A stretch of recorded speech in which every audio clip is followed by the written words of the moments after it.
أعوذ بالله من الشيطان الرجيم. بسم الله الرحمن الرحيم.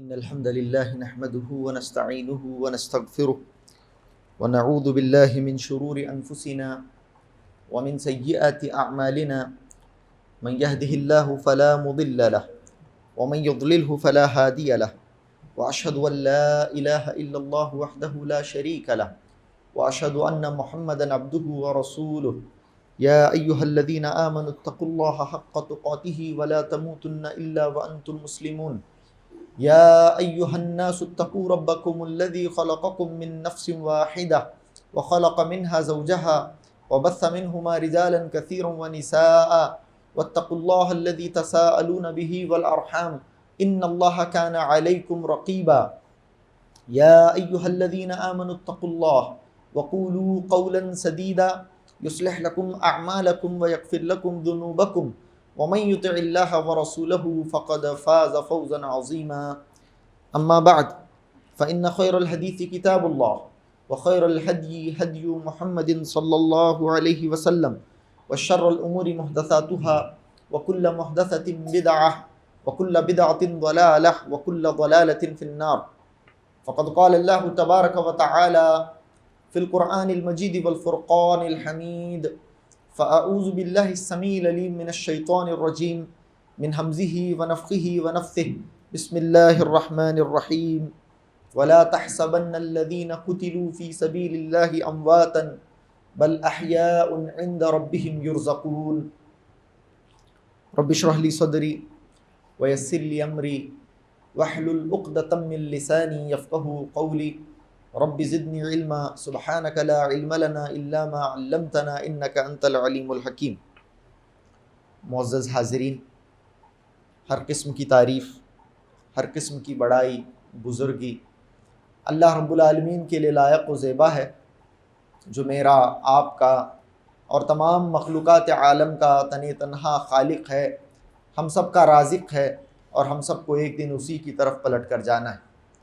اور درود و سلام ہو تمام انبیاء کرام پر، بالخصوص ہمارے نبی محمد مصطفیٰ صلی اللہ علیہ وسلم کی ذات اقدس پر کہ آپ علیہ الصلاۃ والسلام کو اللہ رب العالمین نے قیامت تک آنے والی انسانیت کے لیے سامان ہدایت دے کر عرب کی سرزمین پر مبعوث فرمایا. آپ صلی اللہ علیہ وسلم نے اپنی زندگی میں اللہ رب العالمین کی طرف سے نازل شدہ پیغام کو، نازل شدہ دین کو انسانیت تک کما حقہ پوری امانت اور دیانت کے ساتھ پہنچایا. اب میری، آپ کی اور قیامت تک آنے والے آخری فرد کی اخروی نجات کا انحصار اسی بات پر ہے کہ ہم اپنی زندگی میں جناب محمد صلی اللہ علیہ وسلم کو بحیثیت نمونہ اپنائیں اور جب تک دنیا میں رہیں اللہ کے نبی صلی اللہ علیہ وسلم کے طریقے پر رہیں، اور جس دن اس دنیا سے اٹھیں اس دن اللہ کے نبی صلی اللہ علیہ وسلم کی بتائی ہوئی توحید اور آپ صلی اللہ علیہ وسلم کے لائے ہوئے طریقے پر اس دنیا سے اٹھیں. اللہ رب العالمین سے ہم اس بات کا سوال کرتے ہیں کہ اللہ رب العالمین ہمیں جب دنیا سے اٹھائے تو حالت اسلام، حالت ایمان اور حالت توحید پر اٹھائے. آمین یا رب العالمین. اللہم صلی علی محمد وعلی آل محمد کما صلیت علی ابراہیم وعلی آل ابراہیم انک حمید مجید. اللہم بارک علی محمد وعلی آل محمد کما بارکت علی ابراہیم وعلی آل ابراہیم انک حمید مجید.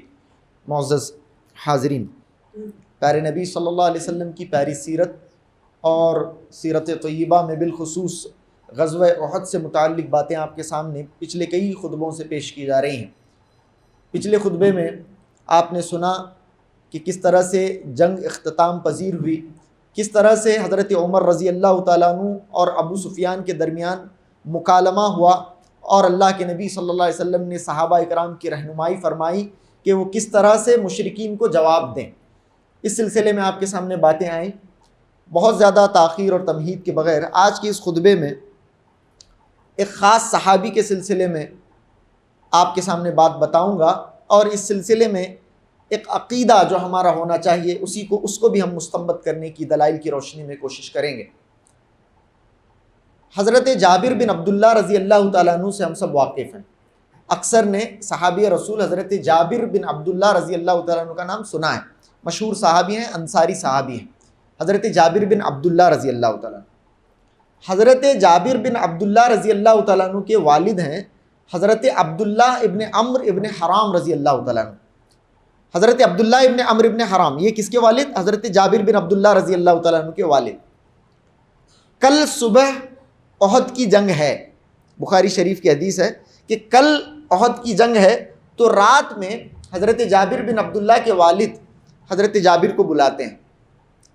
حضرت جابر رضی اللہ تعالیٰ عنہ کہتے ہیں کہ لما حضر احد دعانی ابی، جب احد کا وقت آیا، احد کا دن آیا، دعانی ابی من اللیل، رات کے وقت میرے ابا نے مجھے بلایا.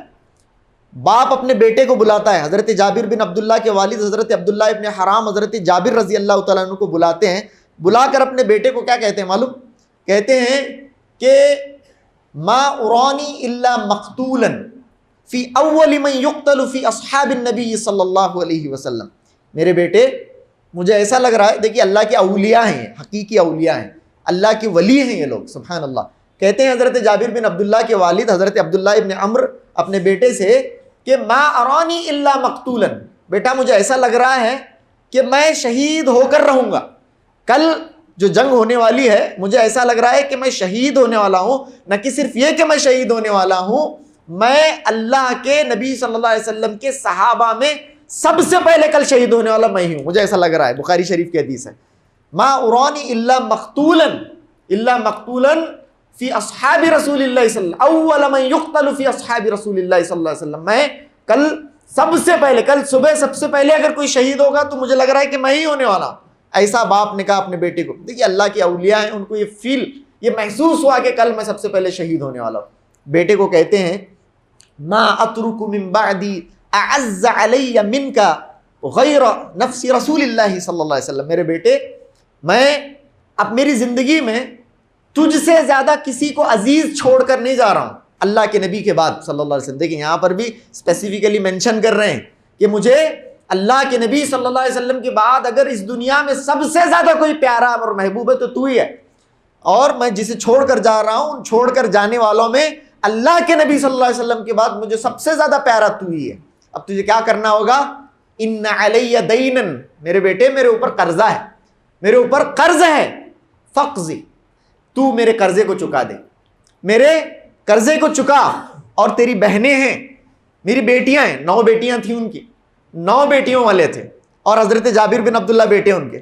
کہتے ہیں فاستوصی باخواتک خیرا، میرے بیٹے میرا قرض چکانا اور اپنی بہنوں کے ساتھ اچھا سلوک کرنا، اپنی بہنوں کے ساتھ اپنے معاملے کو بہت اچھا رکھنا. یہ رات میں باپ بیٹی کی گفتگو ہو رہی ہے، بخاری شریف کی حدیث. تو اس طرح سے رات میں یہ بات ہوئی. صبح جنگ شروع ہوتی ہے تو حضرت جابر بن عبداللہ رضی اللہ تعالیٰ عنہ کا قول ہے بخاری کی اسی حدیث میں کنٹینیو، فَكَانَ أَوَّلَ قَتِيلٍ، سب سے پہلے جو شہید ہوئے وہی ہوئے. دوسرے دن میدان جنگ میں سب سے پہلے اگر کسی کی شہادت واقع ہوئی تو وہ حضرت عبداللہ ابن عمرو ابن حرام رضی اللہ تعالیٰ عنہ لڑتے اللہ رب العالمین کی راہ میں، اللہ رب العالمین کے راستے میں اپنی جان کا نذرانہ پیش کیا. اور جیسے انہیں لگ رہا تھا کہ کل میں نہ کہ صرف یہ کہ شہید ہونے والا ہوں بلکہ اللہ کے نبی صلی اللہ علیہ وسلم کے اصحاب میں سب سے پہلے میری شہادت واقع ہونے والی ہے، تو حضرت جابر بن عبداللہ رضی اللہ تعالیٰ عنہ کہتے ہیں کہ ایسا ہی ہوا. دوسرے دن اللہ کے نبی کے اصحاب میں سب سے پہلے کوئی اگر شہید ہوا ہے تو میرے ابا شہید ہوئے. حضرت جابر رضی اللہ تعالیٰ عنہ کہتے ہیں یہ احد کی لڑائی میں شہید ہونے والے سب سے پہلے صحابی بخاری شریف کی حدیث کی روشنی میں کون ہے؟ حضرت عبداللہ ابن عمرو ابن حرام رضی اللہ تعالیٰ عنہ شہید ہوئے. تو یہ صحابی ہیں. اب مجھے پورے جنگ کے واقعات نہیں، یہ ہٹ کر آج کے اس خطبے میں میں اس صحابی کا تذکرہ آپ کے سامنے کرنے والا ہوں، اور اس سے شہداء کے سلسلے میں ہمیں ایک عقیدہ مستنبط کرنا ہے، اس کی طرف مجھے آپ کی رہنمائی کرنی ہے. تو یہ ہوا ادھر حضرت جابر بن عبداللہ رضی اللہ تعالیٰ عنہ کے والد یہ شہید ہوئے. جنگ سب ہوئی تو حضرت جابر بن عبداللہ رضی اللہ تعالیٰ عنہ کہتے ہیں کہ شہداء کو اکٹھا کیا گیا، ایک طرف کیا گیا، اپنے اپنے مقتولین کو، اپنے اپنے شہداء کو، ان کے رشتہ دار پہچان رہے تھے. جیسے کہ آپ کو معلوم ہے اس سے پہلے کے خطبے میں کہ شہداء کا مصلح کیا گیا تھا، شہداء کے ناک کان وغیرہ کاٹ دیے گئے تھے جس کی وجہ سے شہداء پہچان میں نہیں آ رہے تھے. تو یہاں حضرت جابر بن عبداللہ رضی اللہ تعالیٰ عنہ نے اپنے باپ کو آئیڈینٹیفائی کیا. ان کے ساتھ ان کی پھوپھی بھی تھی، ان کی پھوپھی ان کا نام بھی فاطمہ ہے، وہ بھی تھی. انہوں نے حضرت جابر بن عبداللہ کے جو والد ہیں حضرت عبداللہ ابن عمرو کو انہوں نے آئیڈینٹیفائی کیا. تو کہتے ہیں حضرت جابر رضی اللہ تعالیٰ عنہ فجعلت اکشف، میں میرے والد کے چہرے کے اوپر جو کپڑا تھا اسے بار بار ہٹا تھا، اب کی، اور میں رونے لگ جاتا تھا، بہت میں رویا کرتا تھا اس کپڑے کو ان کے باپ کے چہرے سے ہٹاتے حضرت جابر بن عبداللہ، اور بہت روتے تھے.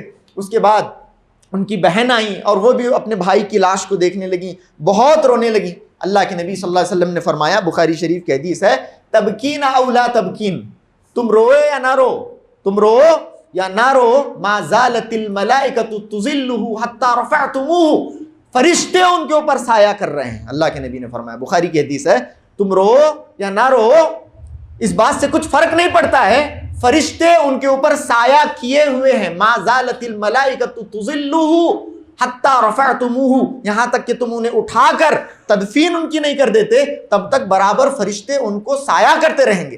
اللہ کے نبی صلی اللہ علیہ وسلم نے اس صحابی جلیل کے بارے میں فرمایا کہ فرشتے انہیں سایہ کرتے رہیں گے. اللہ کے نبی صلی اللہ علیہ وسلم نے فرمایا. اس طرح سے یہ صحابی رسول کی شہادت واقع ہوئی. یہ بخاری کی حدیثوں کی روشنی میں آپ کے سامنے بتا رہا ہوں. اس کے بعد کیا ہوتا ہے، اب تدفین کا معاملہ شروع ہوتا ہے، صحابہ کی تدفین کا معاملہ، مختلف صحابہ کرام کی تدفین کے معاملات. انشاءاللہ میں آنے والے خطبوں میں بھی اس کا ذکر آپ کے سامنے کروں گا. تو یہاں پر اسپیسیفکلی حضرت عبداللہ ابن عمرو ابن حرام رضی اللہ تعالیٰ عنہ کو دفن کیا جانے لگا، ان کی تدفین ہونے لگی.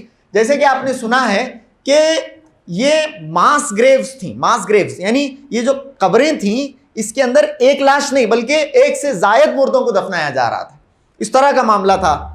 تو اس کے اندر اللہ کے نبی صلی اللہ علیہ وسلم جب قبر دفنانے کا معاملہ آیا تو آپ صلی اللہ علیہ وسلم دیکھتے تھے کہ سب سے پہلے کسے داخل کیا جائے قبر کے اندر، وہ جسے قرآن سب سے زیادہ یاد تھا، وہ جو قرآن مجید کا زیادہ علم رکھنے والے ہیں ان کو اللہ کے نبی صلی اللہ علیہ وسلم سب سے پہلے پریفرنس دیا کرتے تھے وغیرہ. یہ باتیں انشاءاللہ آئیں گے آپ کے سامنے. تو یہاں پر حضرت عبداللہ ابن عمرو ابن حرام رضی اللہ تعالیٰ عنہ کو دفن کیا جانے لگا. یہ حضرت جابر رضی اللہ تعالیٰ عنہ کے والد ہیں. اللہ کے نبی صلی اللہ علیہ وسلم نے دیکھا کہ انہیں دفن کیا جا رہا ہے. اللہ کے نبی صلی اللہ علیہ وسلم نے فرمایا کہ عمرو ابن جموع کہاں ہیں؟ دیکھو عمرو ابن جموع وہ بھی شہید ہو گئے ہیں. عمرو ابن جموع رضی اللہ تعالیٰ عنہ وہ پیر سے تھوڑا معذور تھے، یہ صحابی پیر سے معذور صحابی ہیں، یہ بھی شہید ہوئے ہیں. اللہ کے نبی صلی اللہ علیہ وسلم نے جب انہیں دفن کیا جانے لگا تو کہا کہ عمرو ابن جموع کو دیکھو، ان کو تلاش کرو. تو جب عمرو ابن جموع رضی اللہ تعالیٰ عنہ کو تلاش کیا گیا، ان کے جسم کو، اس شہید کو جب تلاش کیا گیا، اللہ کے نبی صلی اللہ علیہ وسلم نے فرمایا اجعلوہما بقبر واحد، اجعلوہما فی قبر واحد، ان دونوں کو ایک قبر میں دفنانا، ان دونوں کو. کانا متحابینا، یہ دونوں آپس میں ایک دوسرے سے بہت محبت کر، بہت بیسٹ فرینڈز تھے، ایک دوسرے کے فرینڈز تھے، بیسٹ فرینڈز تھے. اللہ کے نبی صلی اللہ علیہ وسلم نے فرمایا کہ ان دونوں کو، یعنی حضرت عمرو ابن جموع رضی اللہ تعالیٰ عنہ کو اور حضرت عبداللہ ابن عمرو ابن حرام رضی اللہ تعالیٰ عنہ کو اللہ کے نبی صلی اللہ علیہ وسلم نے فرمایا کہ ایک ہی قبر میں دفن کرنا. تو انہیں ایک ہی قبر میں اللہ کے نبی علیہ الصلوۃ والسلام کی حدیث کے مطابق انہیں دفن کیا گیا ایک ہی قبر کے اندر. تو اس طرح کا معاملہ میدان احد میں ہوا. ان کی تدفین بھی ہوئی. ان کو پہلے سے ہی پتہ لگ گیا تھا یا پھر ان کو یہ خیال آ گیا تھا کہ کل میری شہادت واقع ہونے والی ہے. انہوں نے اپنے بیٹے کو وصیت بھی کی. اس کے بعد دوسرے دن جب ان کی شہادت ہوئی تو فرشتوں نے ان کے اوپر سایہ کیا. جب ان کی تدفین ہونے لگی تو اللہ کے نبی صلی اللہ علیہ وسلم نے ان کو ان کے دوست کے ساتھ دفنانے کا حکم دیا. یہ بات یہاں پر ہوئی. اب آگے بڑھتے ہیں. اللہ کے نبی صلی اللہ علیہ وسلم چند دنوں کے بعد احد کے مدینے کے اندر حضرت جابر رضی اللہ تعالیٰ عنہ کو دیکھتے ہیں. حضرت جابر رضی اللہ تعالیٰ عنہ کو دیکھتے ہیں کہ حضرت جابر رضی اللہ تعالیٰ عنہ بہت ٹوٹے سے نظر آ رہے ہیں، بہت غمزدہ نظر آ رہے ہیں، بہت غمگین نظر آ رہے ہیں. اللہ کے نبی صلی اللہ علیہ وسلم حضرت جابر رضی اللہ تعالیٰ عنہ کو بلاتے ہیں. اپنے پیارے صحابی جابر سے پوچھتے ہیں اللہ کے نبی، مالی اراک منکسرا، اے جابر میں کیا دیکھ رہا ہوں کہ تم بڑے ٹوٹے ہوئے نظر آ رہے ہو، بڑے غمزدہ نظر آ رہے ہو، کیا ہوا ہے؟ تو یا رسول اللہ استشہد ابی، میرے ابا تو شہید ہو گئے جیسے آپ جانتے ہیں، وَتَرَكَ عِيَالًا وَدَيْنًا، لیکن میرے ابا نے بہت بڑا خاندان چھوڑا ہے، کثیر العیال تھے میرے ابا، بہت ساری میری بہنیں ہیں، اب ان کی ذمہ داری میرے اوپر آ گئی ہے. اور نہ کہ صرف یہ کہ بہنیں چھوڑی ہیں بلکہ بہت سارا قرض بھی چھوڑا ہے، میرے ابا نے بہت سارا قرض بھی چھوڑا ہے، اسی لیے پریشان ہوئے اللہ کے نبی صلی اللہ علیہ وسلم. تو اللہ کے نبی صلی اللہ علیہ وسلم نے یہاں پر حضرت جابر رضی اللہ تعالیٰ عنہ سے جو باتیں کی ہیں وہ آج کے اس خطبے کا مرکزی پیغام ہے جو میں بتانا چاہ رہا ہوں آپ کو. سبحان اللہ, یہ صحابی کی فضیلت دیکھیے. اللہ کے نبی صلی اللہ علیہ وسلم نے فرمایا جابر اتنے پریشان ہیں اپنے باپ کے قرضے کو اور گھر کی ذمہ داریوں کو لے کر, حضرت جابر رضی اللہ تعالیٰ عنہ. تو اللہ کے نبی صلی اللہ علیہ وسلم نے فرمایا جابر کیا میں تمہیں نہ بتاؤں کہ اللہ نے تمہارے والد سے ملاقات کی ہے, اللہ نے تمہارے والد سے ملاقات کیا. اور یاد رکھیں سبحان اللہ, یہ جو شرف ملا ہے صحابہ اکرام میں سے صرف حضرت عبداللہ ابن عمر کو ملا ہے. بہت بڑا شرف ہے, سنیں گے تو حیران رہ جائیں گے. صحیح حدیثوں کی روشنی میں بیان کر رہا ہوں, کوئی ایسی ویسی حدیث بھی نہیں ہے. سبحان اللہ. اللہ کے نبی صلی اللہ علیہ وسلم نے فرمایا کہ کیا میں تمہیں نہ بتاؤں کہ تمہارے والد سے اللہ نے کیسے ملاقات کی ہے. سبحان اللہ. اللہ کے نبی صلی اللہ علیہ وسلم سے حضرت جابر نے کہا اے اللہ کے نبی صلی اللہ علیہ وسلم کیوں نہیں, بلا یا رسول اللہ. کہنے لگے کہ ما کلم اللہ احدا الا من وراء حجاب وکلم اللہ اباک کفاحا. اللہ کے نبی صلی اللہ علیہ وسلم نے فرمایا جابر اللہ نے آج تک ما کلم اللہ احدا قط, آج تک اللہ نے کسی شخص سے کسی انسان سے پردے کے پیچھے کے سوا بات نہیں کی ہے. جب بھی بات کی ہے تو حجاب کے ساتھ بات کی ہے. الا من وراء حجاب, اللہ نے جب بھی کسی سے بات کی ہے تو پردے کے پیچھے سے بات کی ہے. مگر اللہ رب العالمین نے تمہارے ابا عبداللہ ابن حرام سے بنا پردے کے بات کی ہے, بنا پردے کے بات. اللہ رب العالمین نے حضرت عبداللہ ابن حرام رضی اللہ تعالیٰ عنہ سے بات کی تو کیسے بات کی, کلم اللہ اباک کفاحا, تمہارے ابا سے بالکل فیس ٹو فیس اللہ رب العالمین نے بات کی ہے, آمنے سامنے بات کی ہے, اور درمیان میں کوئی پردہ بھی نہیں تھا. اور یہ صحیح روایت ہے, میں آپ کے سامنے بیان کر رہا ہوں. حضرت جابر کے والد سے اللہ رب العالمین نے ایسا بات کی. اچھا تو بات بھی کیا ہوئی؟ اب اللہ نے حضرت جابر سے بات فرمائی, جابر بن عبداللہ کے والد حضرت عبداللہ ابن عمر سے بات فرمائی. تو بات کیسے کی, بات کیا ہوئی؟ یا عبدی تمنا علیہ, اے میرے بندے تمنا کر, کچھ مانگ مجھ سے. اللہ رب العالمین نے فرمایا حضرت جابر بن عبداللہ کے والد حضرت عبداللہ ابن عمر ابن حرام رضی اللہ تعالیٰ عنہ سے, تمنا علیہ اعطک, تو مجھ سے کچھ مانگ میں تجھے دوں گا. تو کہنے لگے, دیکھیے اللہ اکبر, شہداء, اللہ رب العالمین کے راہ میں جن لوگوں نے اپنی جانیں نثار کی ہیں ان کی خواہش کیا ہوتی ہے. وہ کہنے لگے یا ربی تحیینی اقتل فی سبیلک مرۃ ثانیۃ, کہنے لگے اے اللہ تحیینی, مجھے ایک بار اور زندہ کر, مجھے ایک بار اور زندہ کر, میں تیری راہ میں ایک اور مرتبہ شہید ہونا چاہتا ہوں, میں تیری راہ میں ایک اور مرتبہ شہید ہونا چاہتا ہوں. یہ خواہش انہوں نے اللہ کے نبی صلی اللہ علیہ وسلم اللہ رب العالمین کے سامنے کی. حضرت عبداللہ ابن عمر ابن حرام رضی اللہ تعالیٰ عنہ نے, اللہ رب العالمین نے فرمایا انہ قد سبق منی انہم الیہا لا یرجعون, نہیں ہے میرے بندے, یہ تو میں فیصلہ کر چکا ہوں کہ ایک مرتبہ جو ادھر آ جائے تو وہاں واپس نہیں جاتا ہے دنیا کو. یعنی ایک مرتبہ جس کی موت واقع ہو جائے, ایک مرتبہ جس کی روح قبض کر لی جائے تو وہ دنیا کی طرف واپس نہیں جاتا ہے. یہ تو میرا فیصلہ ہے. یہاں پر اللہ ایک بہت بڑا عقیدہ بھی یہاں پر ہمیں مل رہا ہے. بہت ساری علم گلم یہاں کی وہاں کی قصے کی کہانیوں کی کتابوں کے اندر آپ دیکھیں گے کہ ایک ولی اللہ جن کی کل ہی موت واقع ہو گئی تھی, چند دنوں پہلے جن کی موت واقع ہو گئی ہے, وہ گھر کو ملنے بھی آ رہے ہیں, وہ گھر کو ملنے آ رہے ہیں. بعض لوگ مٹھائیاں لا رہے ہیں. جی کتابوں کے اندر یہ باتیں ہیں.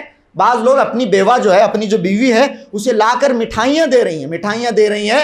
ہر جمعرات کو آتے ہیں, ہر جمعرات کو. اور یہ بڑی بڑی فضائل کی کتابوں کے اندر, اور ایسی کتابیں جن کتابوں نے آج مسجدوں کے اندر ممبروں کے اوپر قرآن کی جگہ لے لی ہے, اور جن کتابوں کا صبح و شام درس ہوتا ہے, ان کتابوں کے اندر یہ واقعات نقل کیے گئے ہیں کہ جمعرات آتے ہیں, مٹھائی لاتے ہیں, اپنی بیوی کو مٹھائی دیتے ہیں. لوگ سوال اٹھانے لگے کہ یہ مٹھائی کہاں سے آ رہی ہے. لوگ بیوی کے کیریکٹر کے اوپر جب شک کرنے لگے تو انہوں نے اپنی شوہر سے کہا کہ اب سے آپ نہ آیا کریں اور نہ ہی مٹھائی لایا کریں, کیونکہ لوگ میرے سوال کر رہے ہیں میرے کردار اور اخلاق کے اوپر. تب سے انہوں نے آنا بند کر دیا, تب سے مٹھائی لانا بند کر دیا. یہ معاملے ہیں.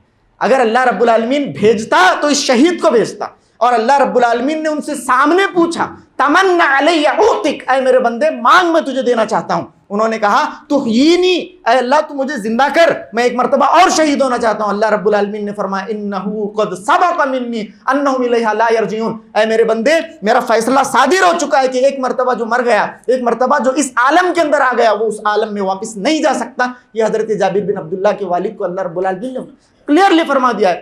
ہر کوئی آ رہا ہے, ہر کوئی آ رہا ہے, گویا کہ بالکل ایکسس گرانٹیڈ ہے. جو جا رہا ہے وہ گویا گیا ہی نہیں ہے, وہ یہیں ہے, آ رہا ہے, یہ ہے وہ ہے. اور اس طرح سے ہمارے معاشرے کے اندر اس طرح کی بدعقیدگی اور ایک خوف بھی ہے. وہ پرسوں ایکسیڈنٹ ہو کو مرے تھے تو انہوں بھی آئیں گتے نعوذ باللہ، وہ ایسا ہوا تھا کہتے انہیں کہتے، انہیں آ رہی کہتے، انہیں ہے کہتے، انہیں گلی میں پھر رہا کہتے، نعوذ باللہ۔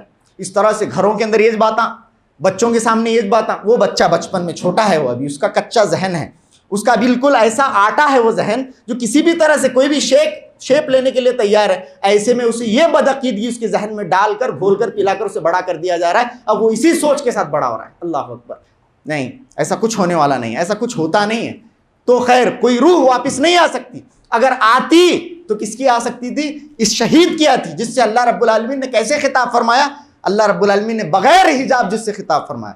اچھا جب اللہ رب العالمین نے کہا کہ نہیں میں بھیج نہیں سکتا ہوں تمہیں، تو اللہ رب العالمین سے کہا کہ اللہ اگر ایسا ہے تو میرے گھر والوں کو میرا پیغام پہنچا دے، میری بہت سی بیٹیاں ہیں، میری بہت بچیاں ہیں، میرا بیٹا بھی ہے، اے اللہ ان تک تو میرا پیغام پہنچا دے کہ میں آرام سے ہوں، میں آرام سے ہوں، تو یہ میرا پیغام ان تک پہنچا دے۔ سبحان اللہ، یہ انہوں نے کہا۔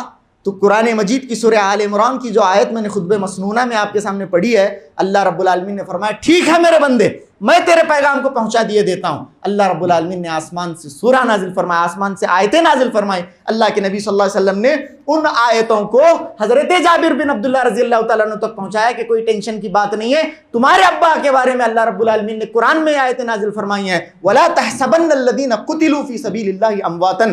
اللہ رب العالمین کی راہ میں جو لوگ قتل کیے گئے ہیں ان کو مردہ نہ سمجھو، ان کو مردہ تصور نہ کرو، بل احیاء عند ربہم یرزقون، وہ اپنے رب کے پاس زندہ ہیں، وہ اپنے رب کے پاس زندہ ہیں، یرزقون، انہیں برابر رزق دیا جا رہا ہے، انہیں برابر رزق دیا جاتا ہے۔ اللہ اکبر۔ یہ اور فریحین بما آتاہم اللہ من فضلہ، فریحین بہت خوش ہیں انہوں۔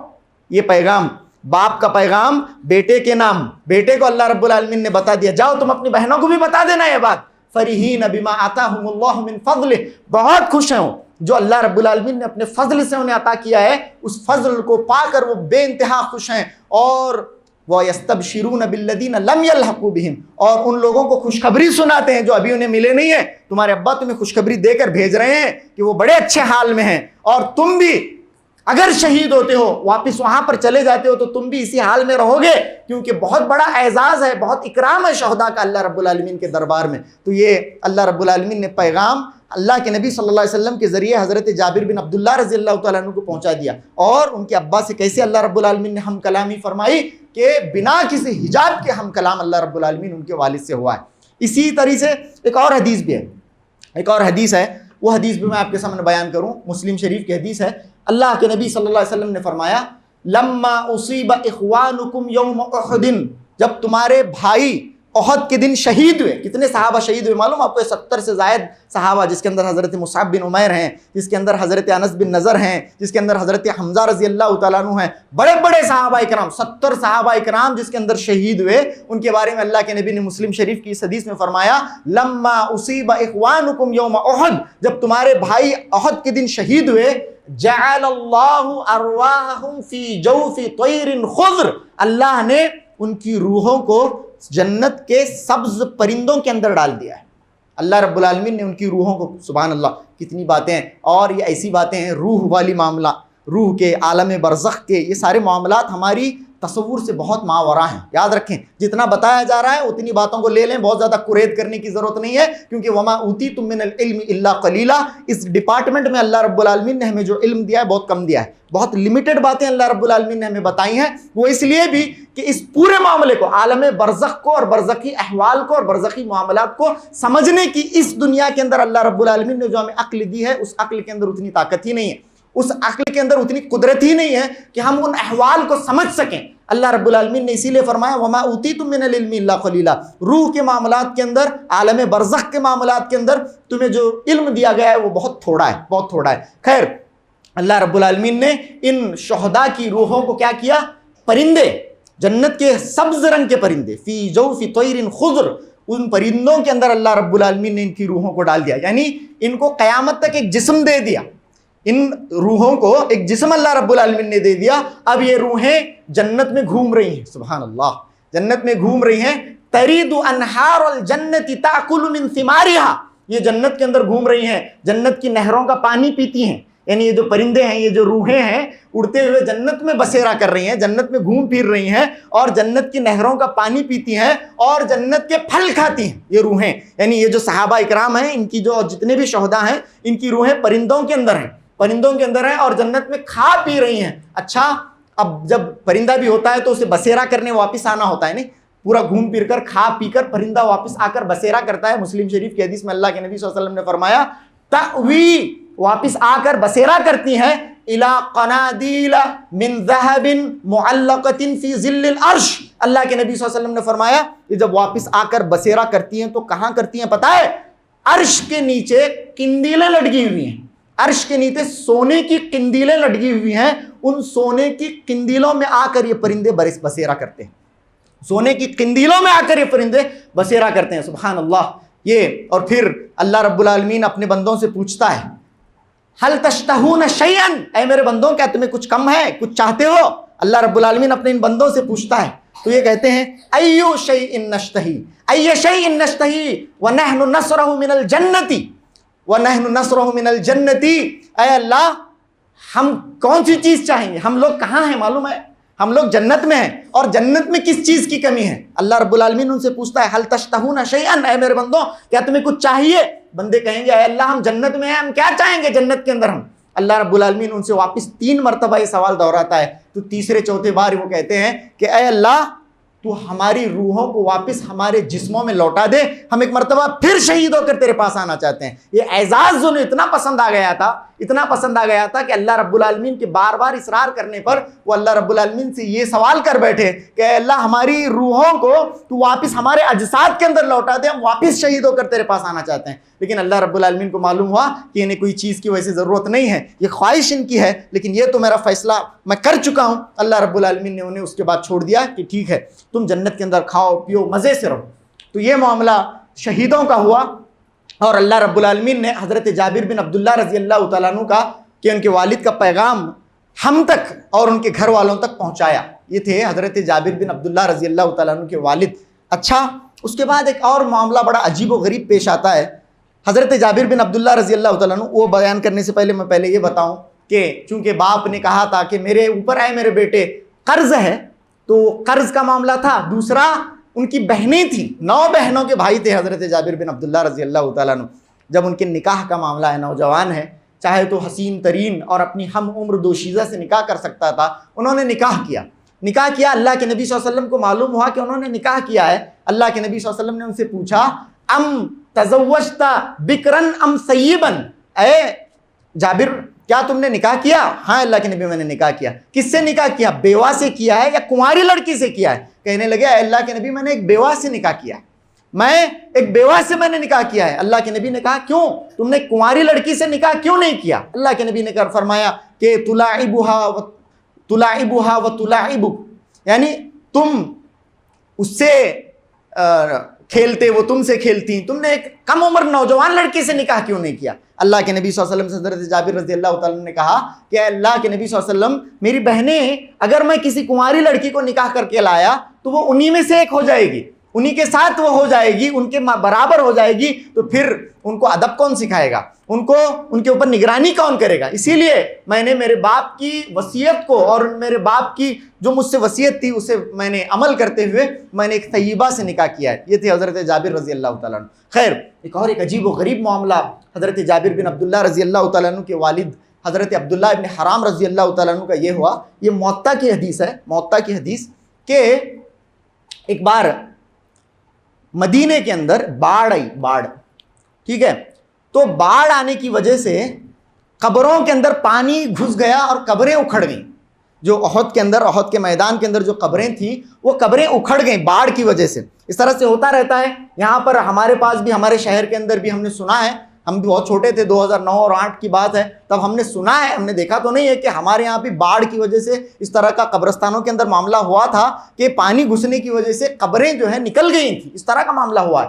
تو مدینے کے اندر اس طرح کا معاملہ پیش آیا کہ قبریں باڑھ کی وجہ سے نکل گئی ہیں، اور حضرت جابر بن عبداللہ رضی اللہ تعالیٰ عنہ کے والد حضرت عبداللہ ابن عمر ابن حرام رضی اللہ تعالیٰ عنہ کی بھی قبر نکل گئی ہے. حضرت جابر رضی اللہ تعالیٰ عنہ کو فوراً بلایا گیا کہ آپ آئیں، آپ کے والد کی قبر اکھڑ گئی ہے.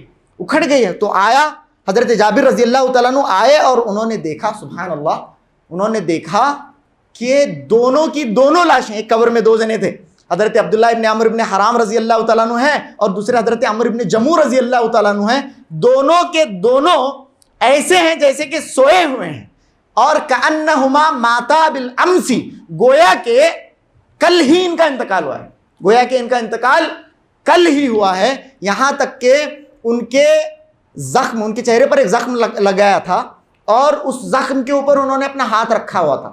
اس ہاتھ کو جیسے ہی نکالا گیا خون زار و قطار بہنے لگا, خون زار و قطار بہنے لگا. اس کے بعد اسے واپس وہیں پر رکھ دیا گیا. بالکل فریش ہیں. آپ کو میں بتاؤں, کہانی نہیں, قصہ نہیں, موطا کی صحیح حدیث بیان کر رہا ہوں. اس وقت ان کے انتقال کو 46 ایئرس ہو چکے تھے, 46 ایئرس. 46 سال کے بعد جب اس قبر کو دیکھا گیا تو دونوں کے دونوں اتنے ہی تر و تازہ ہیں. حضرت جابر رضی اللہ تعالیٰ عنہ کہتے ہیں کہ کأنہما ماتا بالامس, گویا کہ یہ کل ہی شہید ہوئے ہیں, اور یہاں تک کہ خون بھی تازہ تھا, خون بھی بہہ رہا تھا. سبحان اللہ.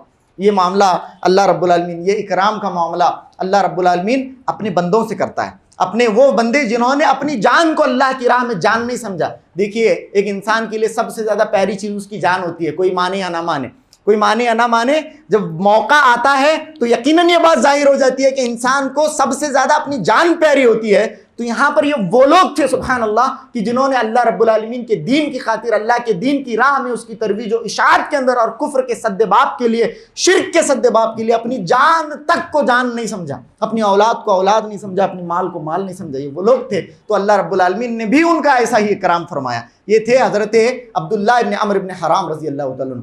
تو یہ روحوں کا معاملہ ہوتا ہے, شہداء کی روحوں کا معاملہ ہوتا ہے. اچھا, اب ایک سوال یہاں پر پیدا ہوتا ہے کہ سب لوگ تو مرنے کے بعد زندہ ہی ہیں نا, سب لوگ مرنے کے بعد زندہ ہیں. جو عام مومنین ہیں, عام مومنین بھی تو مرنے کے بعد زندہ ہی ہوتے ہیں, یعنی وہ بھی برزخ کی زندگی ہے, شہداء کی زندگی بھی برزخ کی زندگی ہے. اور نیک جو دوسرے صالحین گزرے ہیں ادر دین شہداء, جو شہید تو نہیں ہوئے لیکن بڑے نیک تھے, تو ان کا معاملہ کیا ہے؟ وہ بھی تو زندہ ہیں, تو شہید بھی زندہ ہیں. تو دونوں کی زندگی میں فرق کیا ہے؟ اعزاز جو شہید کو ملا ہے اس کے اور اس کے اندر فرق کیا ہے؟ تو فرق یہ ہے کہ یہاں پر اللہ رب العالمین نے انہیں جسم دیا ہے, گرچہ وہ پرندوں کا جسم ہی کیوں نہ ہو. اور یاد رہے, نعمت سے محظوظ ہونے کے لیے جسم کا ہونا ضروری ہے. یہ بہت امپورٹنٹ ہے. کسی بھی نعمت کو آپ اگر پانا چاہتے ہیں اور اس سے لطف اندوز ہونا چاہتے ہیں تو صرف روح کافی نہیں ہے, اس کے لیے جسم بھی ہونی بہت ضروری ہے. تو اللہ رب العالمین نے ابھی فیصلے کا دن آنے تک انہیں پرندوں کے جسم دیے ہیں, اجساد دیے ہیں, اور وہ جنت کے اندر گھوم پھر کر گرچہ اس چھوٹے سے جسم سے ہی صحیح جنت کی نعمتوں سے محظوظ ہو رہے ہیں. اور دوسرے مومنین کا معاملہ کیا ہے؟ وہ بھی جنت کے اندر پرندوں کی شکل میں ہی اڑ رہے ہیں. جی ہاں, یہ بھی ایک حدیث ہے, یہ بھی حدیث ہے. جنت کے اندر درخت ہیں, درخت کے اوپر مومنین کی روحیں پرندوں کے شکل میں بیٹھی رہتی ہیں, لیکن وہاں پر وہ شکل ہے, روح کی شکل ہے. ان کو ایک باقاعدہ جسم نہیں دیا گیا جس کے اندر وہ داخل ہو جائیں گی, بلکہ ایک شکل دی گئی ہے, وہ شکل دی گئی. یہ ڈیفرنس ہے. عام مومنین کا ڈیفرنس کیا ہے کہ وہ جنت کے اندر اڑ رہی ہیں پرندوں کی, ان کی روحیں جنت کے اندر پرندوں کی شکل میں اڑ رہی ہیں, لیکن وہ جسم حقیقی نہیں ہے. لیکن یہاں پر شہداء کا معاملہ یہ ہے کہ ان کو باقاعدہ پرندوں کی جسم عطا کیے گئے ہیں جس کے اندر ان کی روحوں کو داخل کر دیا گیا ہے, اور وہ اس سے لطف اندوز ہو رہے ہیں. یہ معاملہ ہے. اس کے علاوہ بھی بہت سارے سوالات آپ کے ذہن میں اٹھ سکتے ہیں, جن کا آپ یہ جو سوالات ہیں آپ کے ذہن میں ہیں. اگر کتاب و سنت کے اندر اس سلسلے میں ہمیں رہنمائی ملی ہے تو اس کا جواب آپ کو دے دیا جائے گا, ورنہ اس سلسلے میں ہمیں جو علم دیا گیا ہے, میں پھر ایک بار آپ کو بتاؤں کہ بہت کم ہے, اور اس کا ادراک ہم نہیں کر سکتے, سوچ نہیں سکتے. یہ ہیں شہداء, اور اس سلسلے میں شہداء کی زندگی کے سلسلے میں ایک عقیدہ میں نے آپ کے سامنے بتایا ہے. وہ زندہ ہیں. کیسے زندہ ہیں؟ وہ قبروں میں زندہ ہیں. وہ قبروں میں شہیدوں سے جا جا کے مانگیں دعائیں, مزاروں پہ جا جا کے نظریں چڑھائیں. نہ توحید میں کچھ خلل اس سے آئے, نہ اسلام بگڑے, نہ ایمان جائے. ایسا معاملہ نہیں ہونا چاہیے. وہ قبروں میں زندہ, قبروں میں سننے والے ہیں, ہماری مرادیں پوری کرنے والے ہیں, ہماری بگڑی بنانے والے ہیں, حاجت روائی اور مشکل کشائی کرنے والے ہیں. یہ معاملہ یہ جو جتنی آیتیں ہیں اسے لے کر بہت واویلا مچایا جاتا ہے, بہت واویلا مچایا جاتا ہے. وَلَا تَقُولُوا لِمَن يُقْتَلُ فِي سَبِيلِ اللَّهِ أَمْوَاتٌ بَلْ أَحْيَاءٌ. یہ وَلَكِنْ لَا تَشْعُرُونَ, اللہ رب العالمین نے قرآن میں فرمایا وَلَا تَحْسَبَنَّ الَّذِينَ قُتِلُوا فِي سَبِيلِ اللَّهِ أَمْوَاتًا بَلْ أَحْيَاءٌ عِندَ رَبِّهِمْ يُرْزَقُونَ. یہ آیتوں کو لے کر قبر پرست بہت شور مچاتے ہیں. ارے بھائی, ان کی زندگی کا انکار کون کر رہا ہے؟ کون ان کی زندگی کا انکار کر؟ ہم بھی ان کی زندگی کے قائل نہیں ہیں، قائل ہیں، تمہارے جیسا قائل نہیں ہیں۔ تم کیسے قائل ہو؟ بالکل ہمارے بیچ میں ہیں انہوں، قبر کے اندر ہیں، قبر کے اندر انہوں ہماری آواز کو سنتے ہیں، ہماری آواز نہ کہ صرف سنتے ہیں بلکہ ہماری حاجتیں سماجتیں سننے والے ہیں اور پوری کرنے والے ہیں۔ یہ عقیدہ تم رکھتے ہو، یہ عقیدہ ہمارا نہیں ہے۔ اور کون ان کی زندگی کا انکار کر رہا ہے؟ ہم بھی مانتے ہیں یقیناً وہ زندہ ہیں، عند ربہم، اپنے رب کے پاس، یرزقون، وہ ان کو رزق دے رہا ہے۔ اور اس سلسلے میں اللہ کے نبی کی احادیث بھی موجود ہیں، اس کے اندر رہ کر دین کو سمجھو، اس کے باہر جا کر اپنے منمانی طور پر دین کا انٹرپریٹیشن نہ کرو، اپنے منمانی طور پر جو ہے بدعقیدگی دین کے اندر گھڑ کر اس کی ترویج و اشاعت تو کم سے کم نہ کرو۔